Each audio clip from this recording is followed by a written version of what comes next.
because we are going to do things to you that have never been done before. We the people tell the government what to do. It doesn't tell us. We the people are the driver. The government is the car. And we decide where it should go and by what route to do.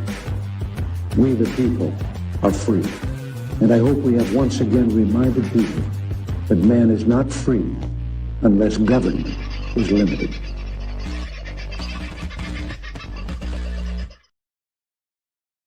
Well, hello, folks. How are you? I hope you're having a bloody good day and life, the universe, and everything is treating you as it should, on the up and up. Although I know we are all struggling in our own different ways, and we'll get to a few of those struggles in the not too distant future. Aussie Sue, one of the first in the room tonight, and congratulations on your move south.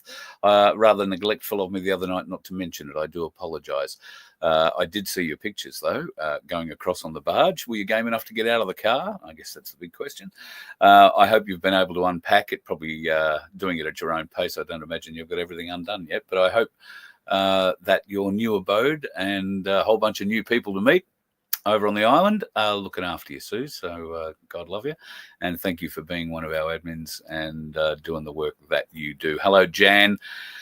Got a text from Dodo today. They want to change your power meter to a smart meter, calling them to say no, no, no. And I saw Tony's reply to that.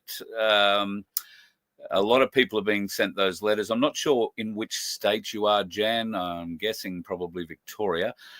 Tony might be a hint there, but a lot of people are getting these letters to say that their meters in their homes, if they haven't already been changed, are being changed to smart meters.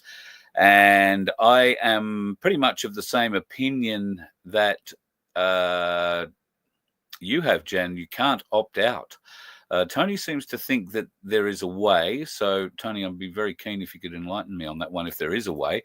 Because I know so many people don't want those smart meters attached to their homes, because not only do they measure the electricity, I guess any which way they like to measure it, but they can also limit the energy going into your property from the grid. So when they say they need to harvest from the energy and everybody on a really hot day needs to turn their air conditioner off and they don't, well, what they can do through your smart meter is turn your power usage back down, or just simply turn your air conditioner off. Or it's a rather sneaky way of doing it, because I have a friend who in Queensland who owns a massage, I beg your pardon, a tattoo shop. And she was saying that while the air conditioner was set at 20 or 21 degrees, the shop did not seem to get that cold. In fact, it didn't get anywhere near that cold. It was more like 26 or 7 degrees. Now, that's probably livable for most people in a working environment, I guess. But if you have air conditioning, you would expect to be reasonably cool in a fairly small working environment. So that's an example of how they actually gain down your air conditioner. They do it through the smart meter, and it just doesn't produce as much cold air because they're not throwing as much power into it, but it doesn't outwardly tell you that it's producing less power. That's why they call it smart. It's smart for them, not terribly smart for us. But can you actually resist getting one in your property? The short answer in my mind to that, and I could be 100% wrong, the short answer in my mind to that is no, because you do not own the meter on your house. Okay, you do not own the line carrying the electricity to your property. You don't own the pole out front of your house that the line comes from, much less the transformer or the line works leading to your house. That is all owned by the infrastructure energy companies. And I dare say this is where Dodo are coming from, although I thought Dodo were a phone company. I didn't know they were into energy. I suppose these days they're into most things. They have full access to their own equipment. So don't know. I really don't know how you would block them. There may be a way, as Tony, and if Tony can enlighten us further down in the chat, I may miss it, but hopefully Vince will get that and keep us up to date. All right, I'm just going flicking back to the live chat. Hello, Connie. Nice to see you in early tonight. G'day, Andrew. I'm scrolling up rather than down. Who else was in the chat? The lovely Sue. Of course, DM, Mr. Bergworth. Well, he was in. I don't know if he's still in, but he's in. He'll be interested in tonight's show. There's a few interesting little bits and pieces. Sue's. Michelle, I am so sorry to get the news about your sister. It's terribly sad, but at least, as you say, no more suffering. So thoughts and prayers with you and your family during this time.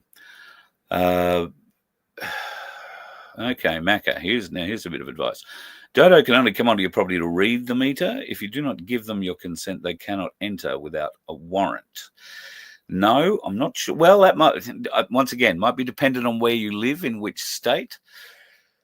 I am reasonably confident that in Queensland, and I thought Victoria, and I'd be amazed if it wasn't New South Wales, that your meter must be accessible. It must be on the outside of your fenced property, or if it's behind a fence, it must be accessible to the person who has to come and read the meter. Now, what they don't do anymore is actually come to your house and read your meter.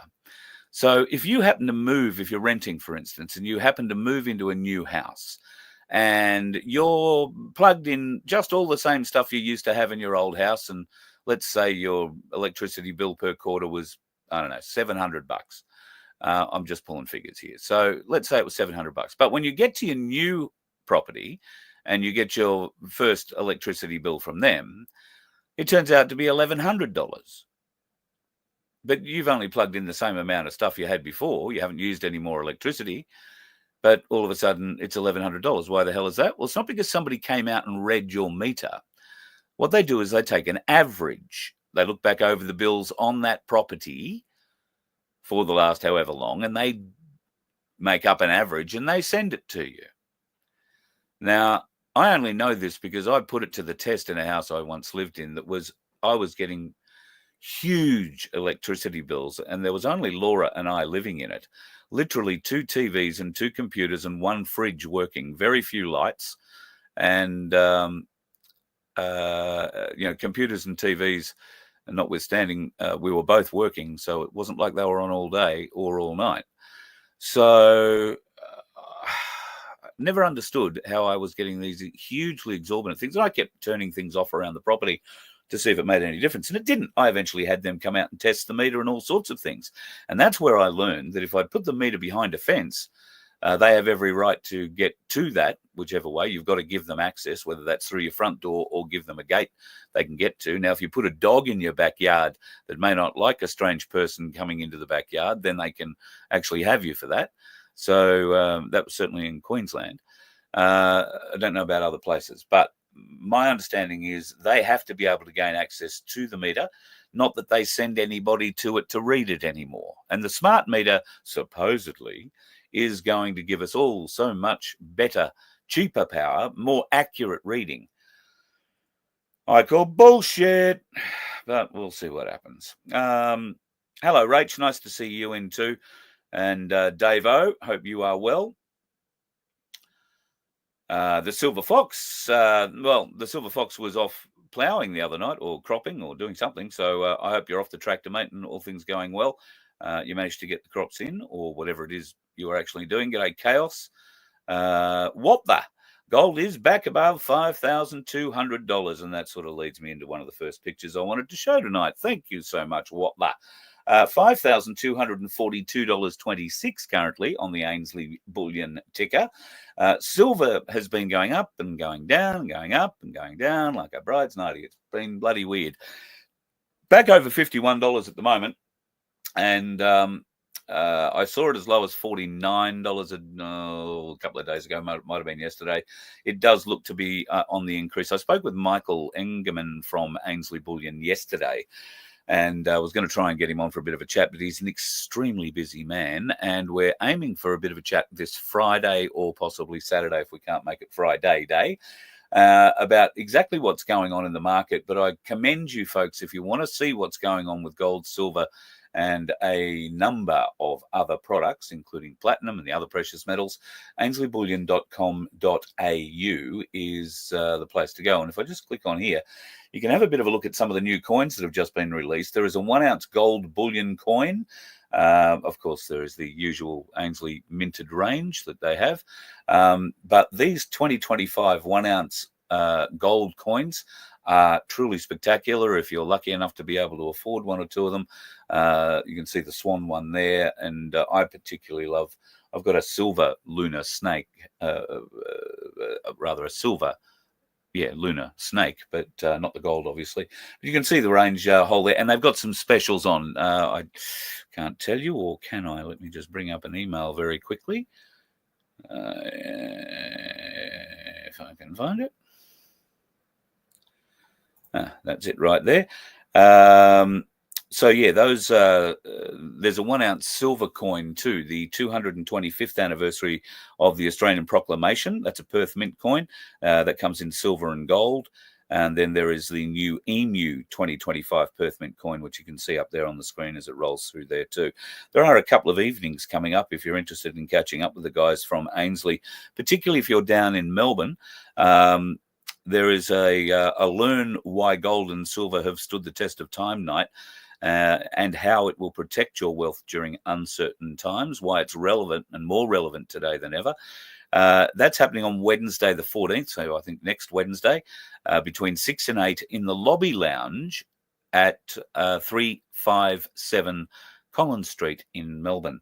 And if you want to get along to that one, it's probably worth calling the Ainslie office in Melbourne and letting them know that you're popping along. But that's coming up next Wednesday night at 357 Collins Street in Melbourne, the Lobby Lounge it's called, and it's a beautiful little lounge. I've been there once before myself. Also in Brisbane, if you want to catch up with the Ainslie crew there, of course, they're always available in Creek Street. But coming up a little later this month, they will be having another SMSF night and hosting a bullion crypto night as well. I'll be talking all about the latest moves and grooves with regard to bullion, crypto, and self-managed super funds. Thursday the 22nd is the place, and that's going to be at the Blue Tower. That is the building that Ainslie Bullion are in, 12 Creek Street in the city. And it's going to be a registered event. So if you are going to go to that one, give Ainslie Bullion a call in Brisbane, and you'll be able to pop along and see them there. Also, go and check out the range of new coins that have popped up on AinsleyBullion.com.au. All right, let's get into a couple of the interesting things that we've discovered over the last day or so. What the? Nice pickup on your behalf. Couldn't agree more. The ALP branch stacked Australia by bringing in thousands of Labor voters from overseas, and nothing has changed. If you follow TikTok or Instagram, or I'm not sure about Facebook, I haven't been on that much, or I haven't been on any of them really in the last day or two, but last I saw, there was a number of feeds coming up, particularly with Australians who are working in what looked to be FIFO jobs, or at least construction roles, and may not be FIFO actually, it was more local construction roles.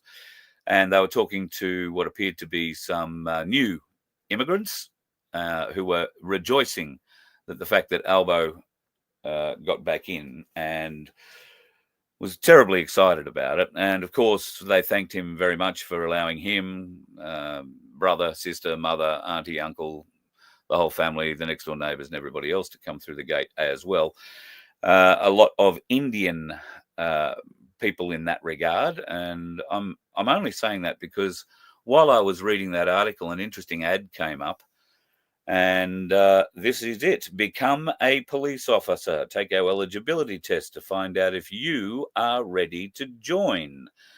Well, we all know how the eligibility test, works and what sort of people they're looking for. Never forget. Never forget. Now, these are Victorian police assaulting an old lady, but obviously, Queensland finding it a bit hard at the moment. But in an article where they're talking about immigration, and probably immigration in a reasonably positive way, this ad gets popped up. And who are they targeting? Well, I would like to think that they're targeting all Australians. But at this point in time, I know that they are specifically targeting the immigrant population that is close to getting citizenship. Apparently, it's not necessary that you have citizenship, just that you have maybe no brain and the ability to follow orders that you're given, whether you like them or not. Probably the only criteria that I suspect Queensland and many other police forces actually adhere to, but we'll see what happens. All right. Do we really believe that Labor won the election? So there has been a lot of discussion about the number of people, well, more particularly the number of states that seem to have been won in a blue regard versus the number of states won by red. Jacinta Napigira-Price has come out with a very interesting post, and I think that I needed to bring that up so I can actually read it on something else. Give me a moment here. She said, why does the heat map on the election vote show a majority blue, Liberal and National vote, and yet Labor won? We need a recount of the ballot. This election is rigged. This is from The Guardian. There are 6,174,086 ballots missing. Now, that's what she's saying, and I've gone and checked and done looked at a few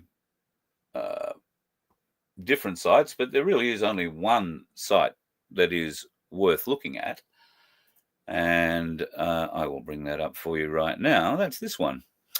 Now, this is the tally room, the AEC tally room site. And I draw your attention down here to the highlighted blue line. Eligible electors up the top, 18,098,797.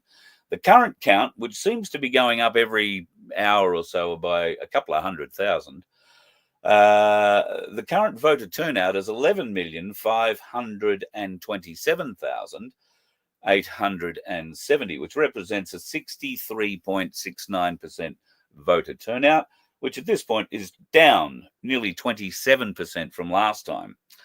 Now,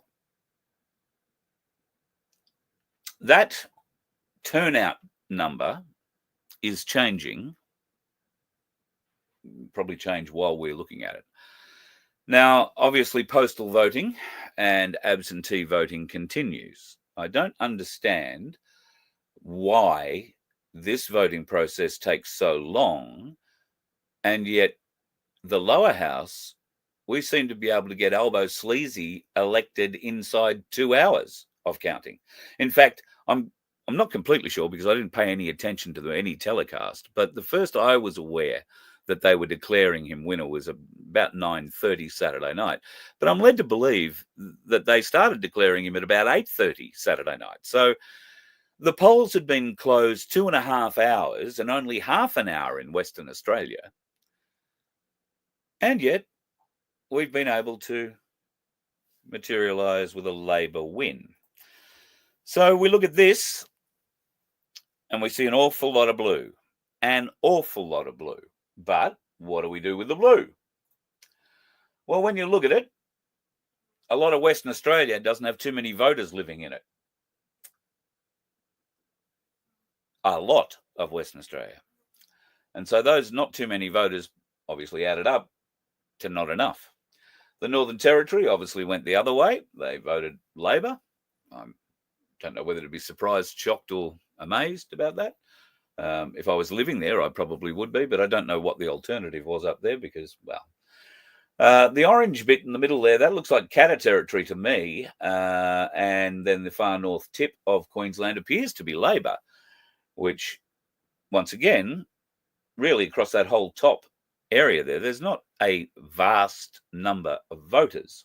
These aren't huge populous cities we're talking about. Mount Isa is probably the biggest one inland. And obviously Cairns, which is, judging by that map, right on the boundary of Katter country and, well, Liberal country by the look of it, Liberal National country. You come down the east coast, you find Brisbane, the Sunshine Coast, and, well, it looks to be as far out as, say, Toowoomba, is all red. Absolutely all red. You get a little bit of Liberal back down through the Gold Coast and through the Northern Rivers, and then it seems to go red again in the likes of Byron Bay and Coffs Harbour, Port Macquarie, Newcastle, yada, yada, yada, yada. Most of the east coast of Australia, and then, of course, around Melbourne. Of course, there is some bloody good news that seems to have come out of Melbourne late today, and that is that the green moron, freak and bloody liar, Adam Bandit, or Bandit as I like to call him, has lost his green seat of Melbourne. Now, Jacinta Naparjima-Price is calling for a recount of all votes in the system, and I'm not suggesting that's a bad idea. I'm just not sure that there are enough, even though the map shows a lot of blue. I'm just not sure there are enough votes in a lot of those areas. Northern South Australia, Western Australia, Central Western Queensland, Southern Queensland. I'm just not sure there's enough votes in it. But I would certainly subscribe to the theory of a recount with, maybe some of us to help scrutineer or to help supervise what it is they're actually counting. I've had a number of people talk to me about their experience, both at the ballot box, trying to vote, and working for the AEC at a polling place. Now, some of the things that these people are telling me, and some of them are supervisors, like AEC supervisors, some of the things that they're telling me indicate that we need to look a lot deeper into how the vote was conducted and do a recount. The two-party preferred system, as we understand it and understood it leading up to the election, isn't necessarily how the votes are counted, and certainly the preferences for those voting. So the lower house was decided on two-party preferred preference, or two-party preferred. That's how they split the votes. Liberal and Labor.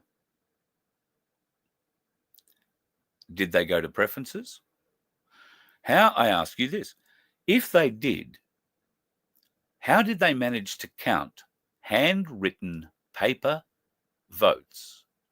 Because they can only start counting at 6 o'clock when the doors close.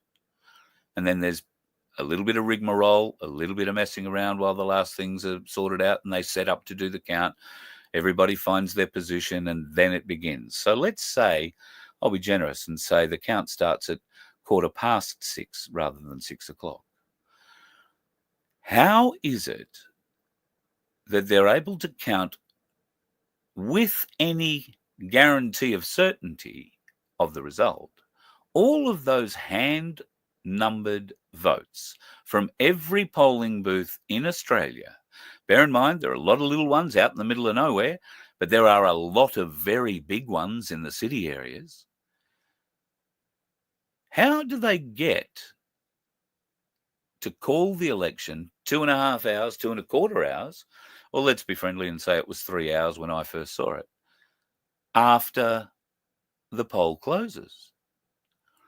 Am I the only one that thinks that's a bit strange? I mean, I could be wrong, and I'm very happy for you guys to set me straight if that is indeed the case. But it really, I find it very weird. Now, if the AEC are doing this, if the AEC are presiding over what, if this is being done, would only be called a fraudulent election. And look, I paid so little interest in this election that I didn't even bother going to look for the election writ this time, because what farce it would be. But I now find myself wondering, maybe I should have gone and had a look. Did anybody see the election writ up at a polling place? I bet they didn't. Did any of you ask to see it? And if you did see it, where did the Governor-General sign this one? Was it on the witness spot like the last one? Or did he actually sign it in the right spot? And what's more, who was the Special Minister of State that actually witnessed or signed, and I suspect signed, the writ that isn't put up everywhere and certainly doesn't have the right stamp on it? So the AEC may or may not have presided over a fraudulent election. What do we do about it?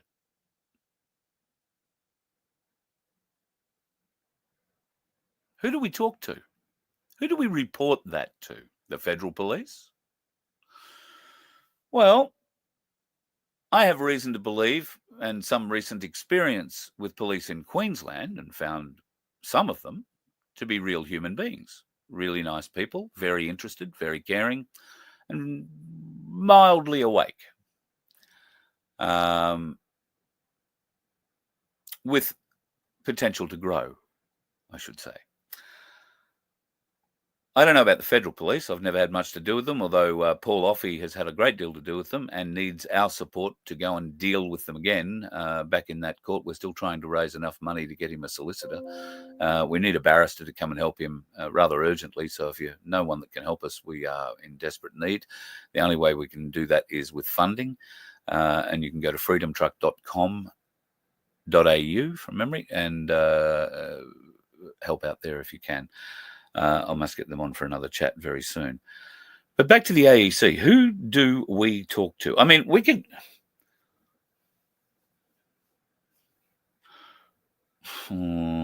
it's probably a bit rude. But we could go to that woman in the freedom movement who seems to be so good at raising large amounts of money in a very small amount of time. What did she raise down the other day when she announced that she was going to have a go at Dan Andrews in court? $104,000 in 4 days she was able to raise. As I said at the time, I struggled for the freedom movement to raise $104 in 4 days, let alone $104,000 in 4 days. She is able to raise a huge amount of money very quickly, this woman. Got arrested, got a motorhome, $253,000 motorhome. Went on a world trip, got no money, comes back, says, I'm going to sue Dan Andrews, gets $104,000, almost overnight. Well, over 3 nights and a day. Do we really think this is feasible and real? Is this someone you would support as the freedom movement goes forward? Now, I've had a lot of phone calls in the last couple of days, and furthering on from what Darren Bergwerf and I spoke about the other night, about bringing the freedom movement together and how we all do it. And I'd like to thank Donna from Coffs Harbour for her input with me today. It was a very interesting and decent conversation that we've had, and we've all got genuine intentions to bring everybody together. But the problem that we have is ego and a diverse range of ideas that many people have spent a lifetime, in some cases, researching. So they have unwavering belief in what it is they would put forward to us as any solution. And I don't blame them for that unwavering confidence at all, nor the ego that may be developed around it, because this is deep, deep stuff, deep knowledge, deep legal knowledge. And many people's minds, including my own, is not up for the deepest parts of this. So that's why it's important that we get it in front of as many people as possible before we put it out as a solution. We need to put it out as a potential solution. Now, whether or not we put that out publicly, and I'm sort of a bit on the fence on whether or not it should get out publicly, or we should, between ourselves, come up with some sort of submission board, for the want of a better term, where a number of people, selected by you, sit with a level of expertise that they bring to the table to hear these presentations. Now, whether those presentations come from Darren and what he's working on, or they come from Dick Yardley and what he's working on, or they come from Gap and what Rod and his team are working on, or indeed if they come from Tim Dwyer and what they're working on, or if it comes from the corruption whistleblower and what they're coming on, comes from Ramona and what she's working. Can you see how many people, and this is just a small group, I haven't mentioned them all, these are just the ones I've come up with the top of my head. There are so many of these groups wanting to do the best thing for us all believing they are doing the best thing for us all, and I can't fault them in any way, shape, or form. I believe they believe that. But when we get to the actual presenting part and giving it to we the people to try and digest, we run into a number of problems. Some of these people who have put together magnificent research that is very, very, very difficult to fault, unless you're lazy and you're just saying, I don't believe it. Some of these people are hyper-intelligent beings, but they don't present very well. They don't speak like I do because they haven't spent 40 years speaking. They spent 40 years researching, writing, and being told they're fucking crazy.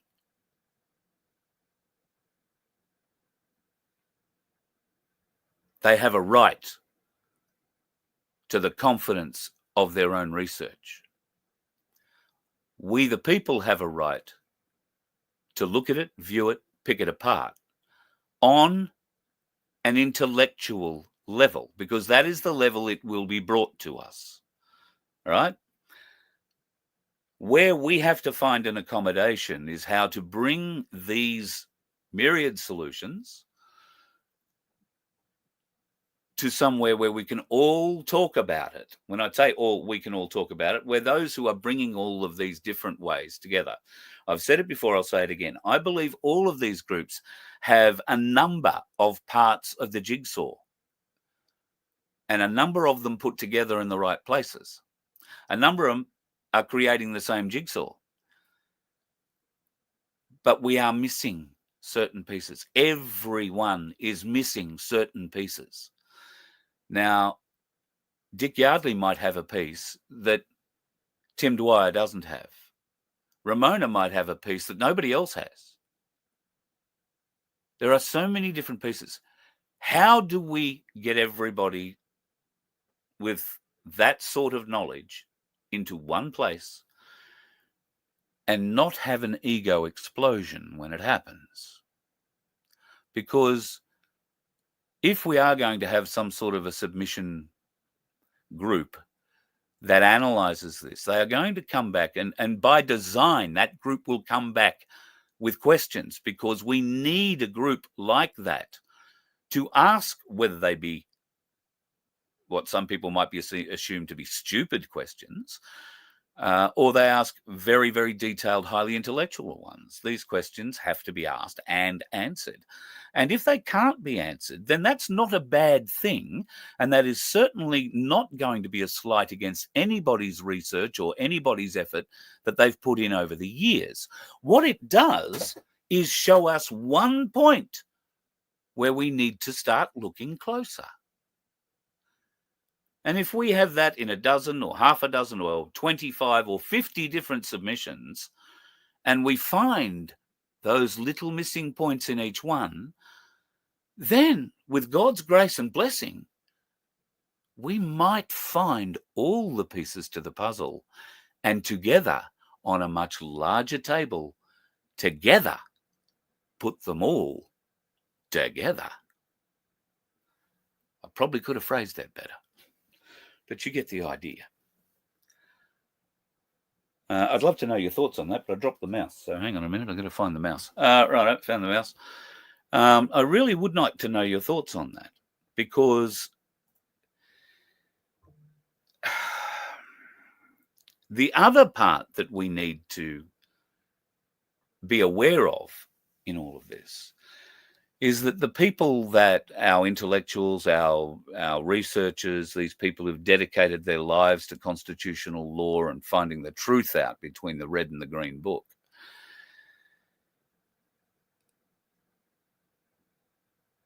these people have a vested interest in helping us all, and I would hope that they would see what I've said tonight not as any kind of a red flag. I'm just trying to find a way forward and start the conversation. And certainly between Vince and myself, and I know there's a few businesses that would get behind supporting us in this endeavor, I have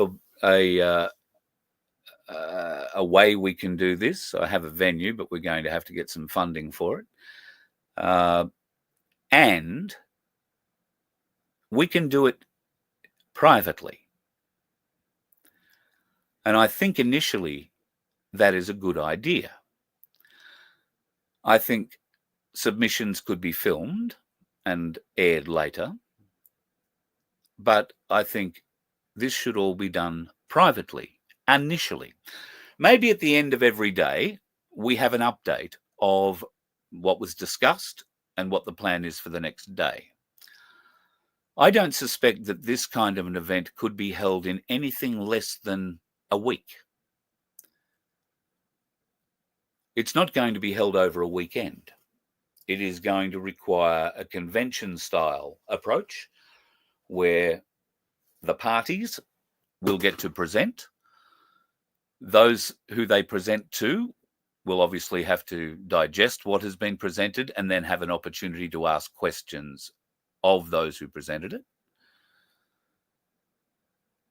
Then some conclusions will be drawn, or maybe some things pointed out where we might have found a missing piece, or at least found a junction that's worth exploring, and we move on to the next. Now, over the course of a couple of days, we should probably get through everybody's submission. And once everybody's submissions have been forward and conversation has been had about those missing pieces, maybe we all break off into groups and work on finding those pieces, work on making it together and bringing all our documents together into a new one with these new pieces. And that at the end of 5 or 6 days or 7 days, whatever it needs to be, we can present a well-constructed, well-thought-out, deeply researched and lawful plan going forward. All of us that have, I hate the word influence, but any kind of influence, all of us that have done any research, all of us that have done research for 30, 20, 10 years, anybody who has put the time together, and there are a number I've mentioned already, and there are many others who've put together documents that they feel could be the solution. Now, if we can do this,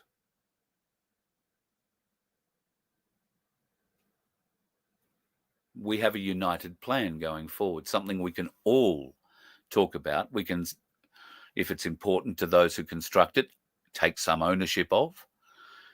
It's not important to me, but, you know, I'm probably not going to be constructing a document like that. So for those that have been doing it for 30 or 40 years, maybe getting their name on it isn't such a bad thing, because it is without that deep level of commitment that we wouldn't be where we are today.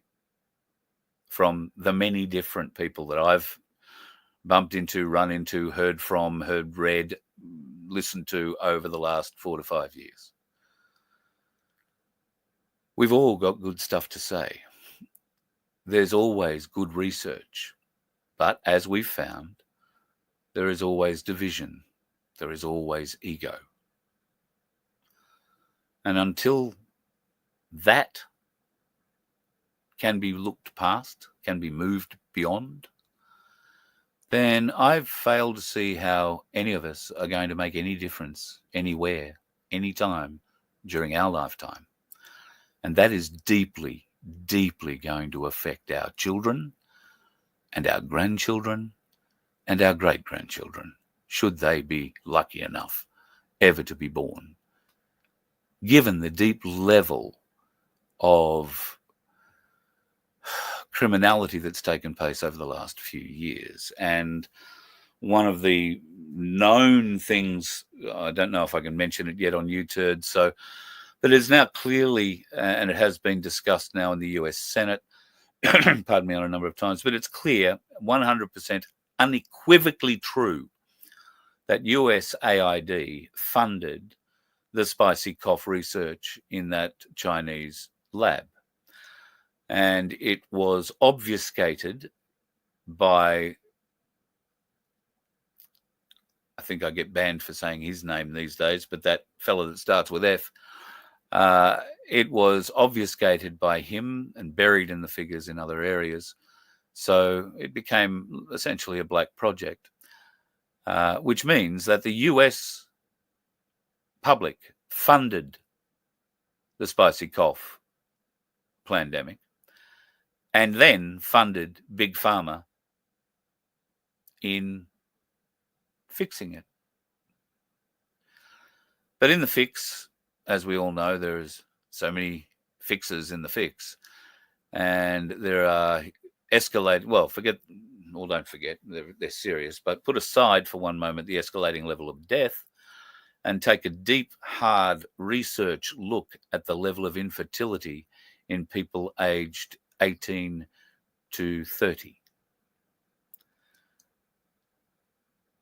Deep levels of infertility, male and female. They are culling us. They are culling us. They are rigging our elections. Where's the bloody mouse gone again? They are rigging our elections, and they are rigging them from the top down. Where do we go? AEC? I think if we were going to challenge any kind of electoral result, you'd have to take the AEC on in the High Court. And last I heard, it was $240,000 to take anything to the High Court and have some registrar read it and knock you back. Don't know if you still have to pay the $240,000, but I'm sure there'll be a fairly hefty fee for having some snot-nosed little yes man sitting in, well, I don't know if he sits in a wig or just a brown jacket, but or a black coat. But those registrars, they're very good at blocking any sorts of submissions that look like they might get to the truth, and they block them on all these weird little ways. Ah, God. Just having a bit of a scroll through a few of your comments. God adds, I could not agree with you more. The WEF need to be dragged before a people's jury, but the problem is that people's jury would have to come from people all over the world. And if we had one person from every country in the world, what is there, 250 something nations in the world? It's a bloody big jury. I saw somebody mention Donald Trump. The only way I think you ever get to clean out the WEF is to get Donald Trump and whatever military is required to clean out the WEF, the IMF, the WHO. That probably requires putting big smoking holes in certain parts of Zurich and Geneva, where certain banks are located. Will that happen? I don't know. I got to say, I've lost a lot of faith in anything that anything American at the moment. I'm bored of it. America isn't coming to save us, and the white hats, God bless them, if they are working hard. Well, I don't know what they're working hard on. If they feel that by having Anthony Albanese elected again in what appears to be a landslide victory is going to wake up more Australians, well, as Vince said, I think in a comment earlier that I saw, the next 3 years are indeed going to be bloody hell. And will people understand that? Will people equate that? Will they? Well, what is the next step? Because we're on a roundabout to elections here.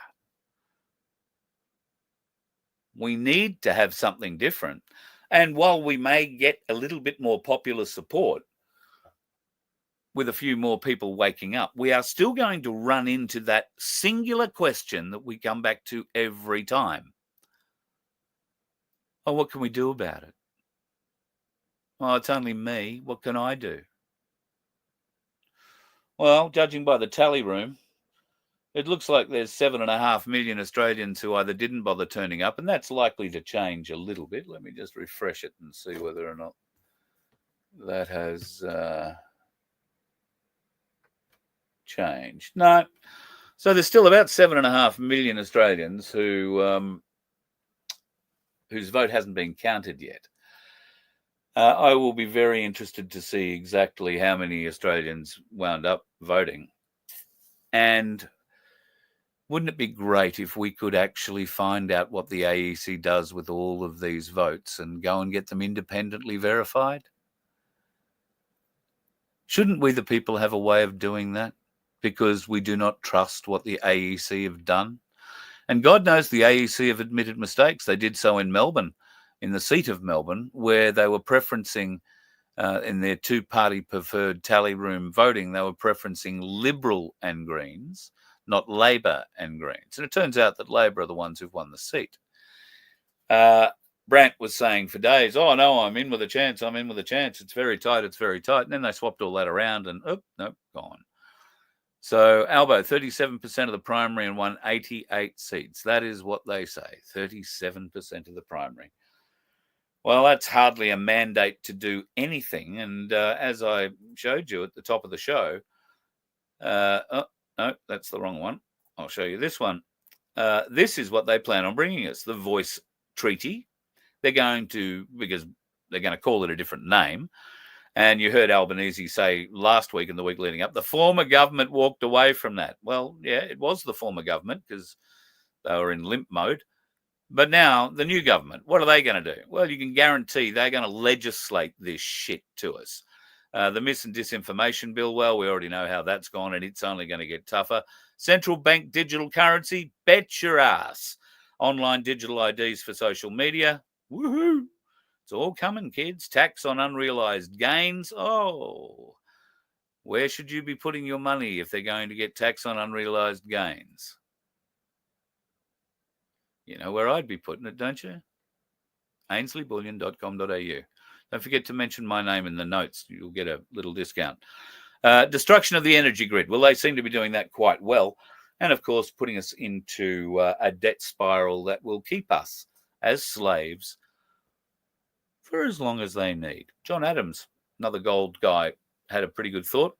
This happened, he put this out on the night of the election. Tonight, the Australian people opted for hyperinflation. The value of the Australian dollar will continue to sink over the next 3 years with irresponsible economic policies and the huge amount of bullshit people they're going to let through the doors. Personally, he's not experiencing any cost of living issues, which is great for him. He's debt-free. The house is owned outright and is shielded from inflation. He tells us that we could all be like that if we'd only listened earlier. John speaks a lot about gold and silver bullion, just between you, me, and the gatepost, if you don't know his name. There are a couple of other little things I was going to mention here, but I've rambled on a little bit longer than I thought tonight on this first thing. Diddy's in a bit of a spot. He's looking pretty cool. He hasn't had any dye in his hair in a little while, but he's now grey like me, although a little more grey on top by the sound of it.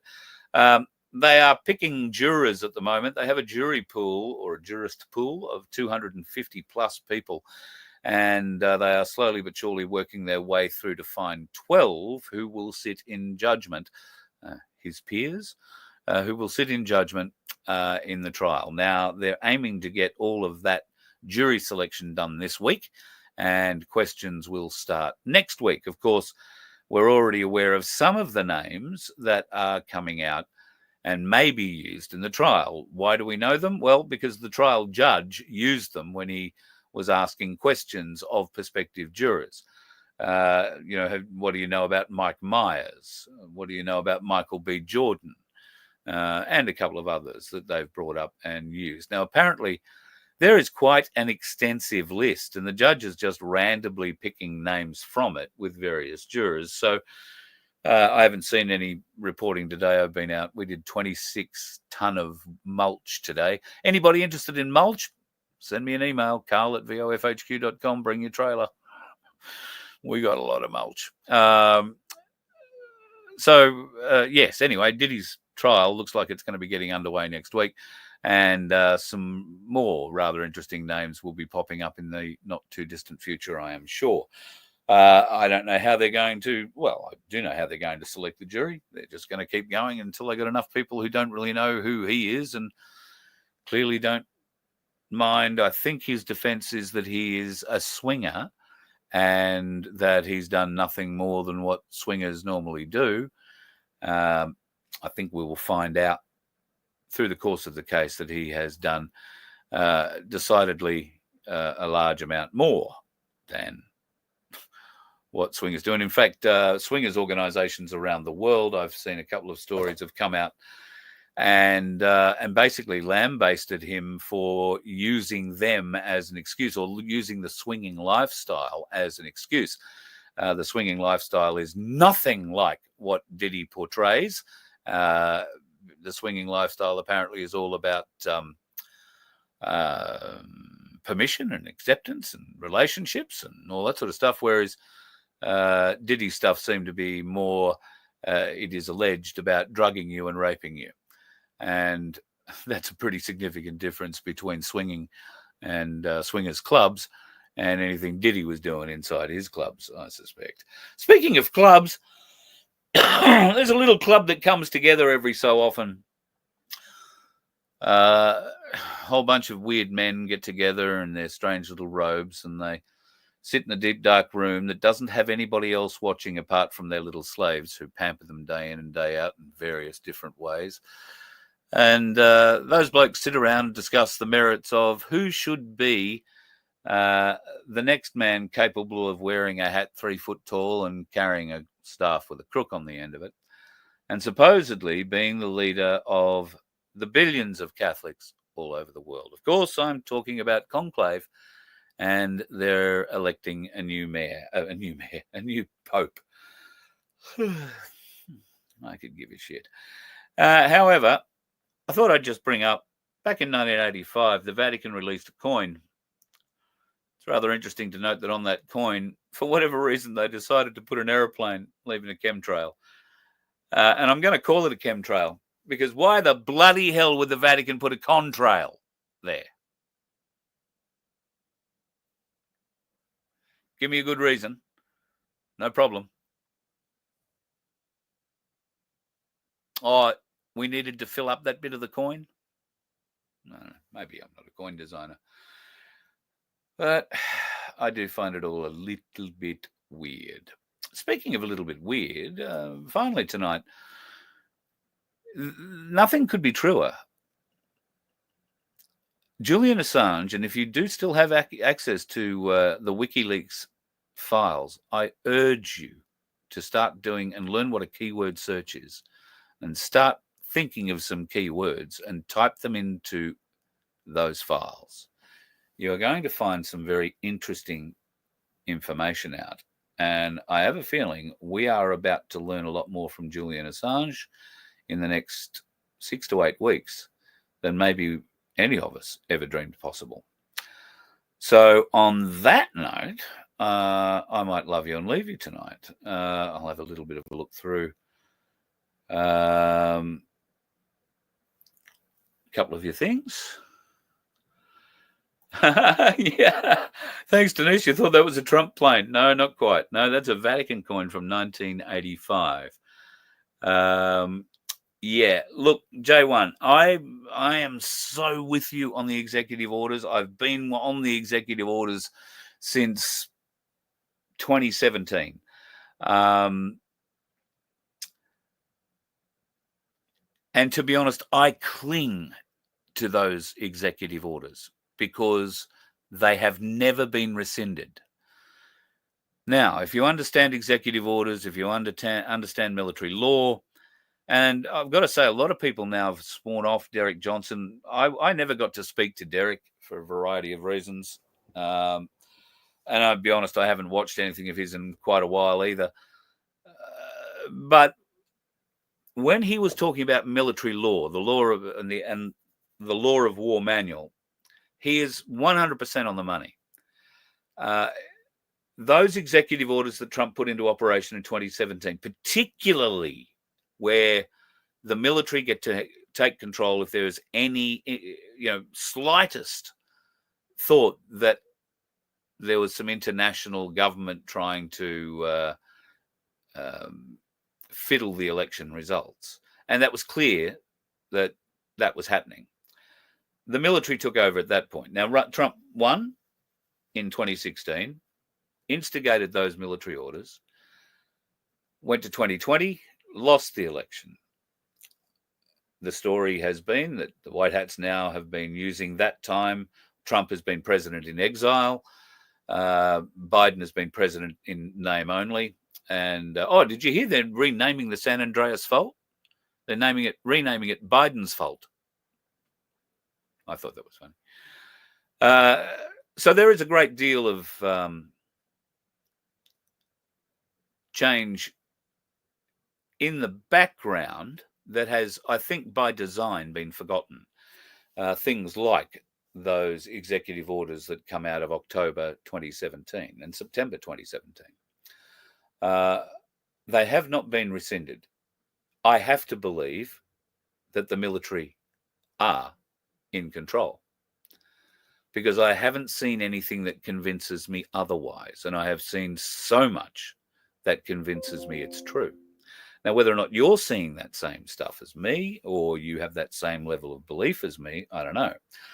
But I know that where we are together, we're in one place. I know where we are in lockstep. We've had enough. It has to end. And if there isn't a military solution, if there isn't a Space Force solution, if there isn't a white hat or a good guy solution, then what other solutions are we left with? I find that to be probably one of the scariest issues that we confront today. What are we left with? Are we left with a nation of zombies who are finally woken up but are so drugged up, so poisoned, so debilitated that they're of little use to us as a force? I mean, as a voting force or any other kind of force for that matter, because their brains, well, they're soggy enough now, but their brains are not going to take anything we do. There's always going to be a group, and it could be a large group, that will never accept what we say, what we stand for, what we believe. What happens when those people start losing their way? The next 3 years, people, I predict, are going to be quite dire in many ways. All that food you stocked up on for so many years, go and check the use-by dates. Not because I think the world's going to turn off and there's going to be any great, movies 24 hours a day or anything like that. Nope. I think we are going to have rampaging gangs on our streets stealing our shit and people fighting back. I think we're going to have such huge supply chain problems that food, for people who are addicted to finding food from a supermarket and nowhere else, is going to become a life and death proposition.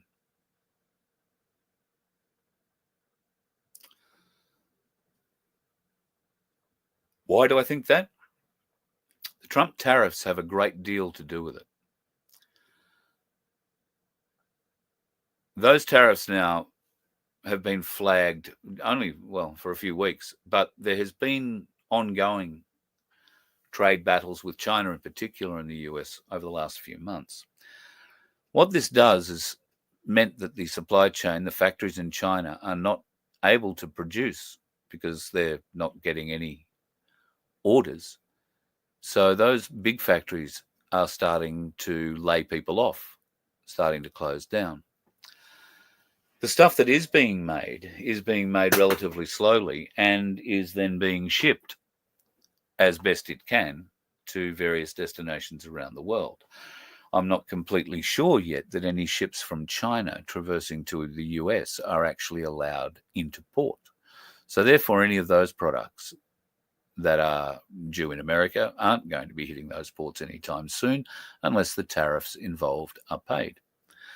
That'll mean some of this stuff will start coming to Australia, but unfortunately, we order different things and in vastly different levels than America and Europe, for that matter. So are they going to go to the expense of sending a ship a week or 2 ships a week or 10 ships a week? I don't know how many ships arrive in Australia every week carrying shit from China, but I imagine just about every one of them. And we probably get 300 or 400 ships arriving around this country every day or every week. So our supply chains are going to be stuffed. You're already seeing it in your supermarkets.